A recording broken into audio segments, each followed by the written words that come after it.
একেবারে প্রত্যেক মাহফিলে আমি দেখছি তার, এই যে আমি যখনই এসে বসছি আমার নজরে প্রথম সামনে ওই ছেলেটা পড়তো। পরে একদিন আমি ইচ্ছা করে তারা ডাক দিছি, দিয়া বললাম মাহফিল শেষে যে বাবা এদিকে তোমার এদিকে সব সময় দেখি আমার সামনে কই থেকে আইও, তোমার বাড়ি কি করো? হে কইলো যে হুজুর আমি ঘাস কাটি, মানে ঘাস কাইটা ঘাস বিক্রি করি, এই আমার এই সামান্য কাজ, আমার আর কিছু নেই। তাই বললাম তুমি সব মাহফিলে আসো কেমনে, তাহলে ঘাস কাটো সারাদিনে কষ্ট করে এই গাড়ি ভাড়াটা কেমনে পাও? তো বলতেছে হুজুর আমি যখনই কোনো পোস্টার দেখি আপনার, তো আমি এই 10 টাকা 5 টাকা 2 টাকা জমাই, ওই কয়েকদিনের ঘাসের টাকা ওইটা মিলাইয়া তো এরপরে আসি ওয়াজ শুনতে, আবার যাই ফিরে যাই।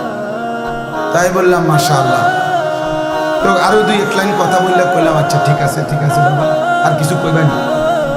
ওই ছেলেরে আমি এমনি বলছি, ওই বললো যে হুজুর আমার একটা স্বপ্ন আছে, জীবনে আশা আছে, স্বাভাবিক ছেলেটা বলতেছে যে আমার একটা ইচ্ছা, আমি সবসময় 10-20 টাকা করে জমাইতেছি, আল্লাহ যদি আমার একদিন তৌফিক দেয় আপনার একদিন ওয়াজে দাওয়াত দিমু, আমাকে বাইক দিমু আমাকে এলাকা। পরে আমি কইলাম যে ড্রাইভারে কইলাম কখন গাড়ি থামা, কখন হের ওয়াজে ডেট।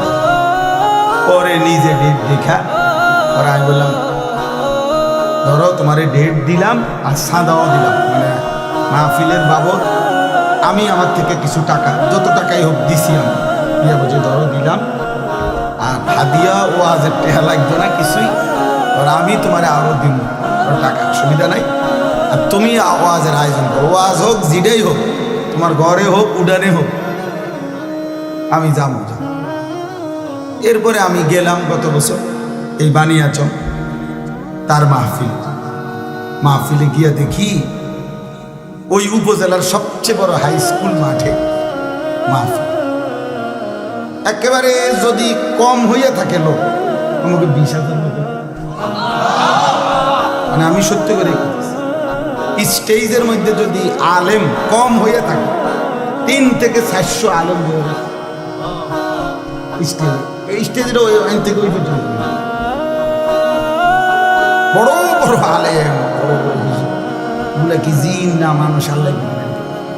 আমি বললাম জুবাইর এটা কি, কার মাহফিল, কোনটাই ডাকা? ওই হুজুর আমার যেটা ডেট দিয়েছিল তো পরে কফরে হুজুর আমি বলছি আমার মাহফিল আর আমার হাতে নাই, এরাই সবাই মিললে এই মাহফিলটা এত বড়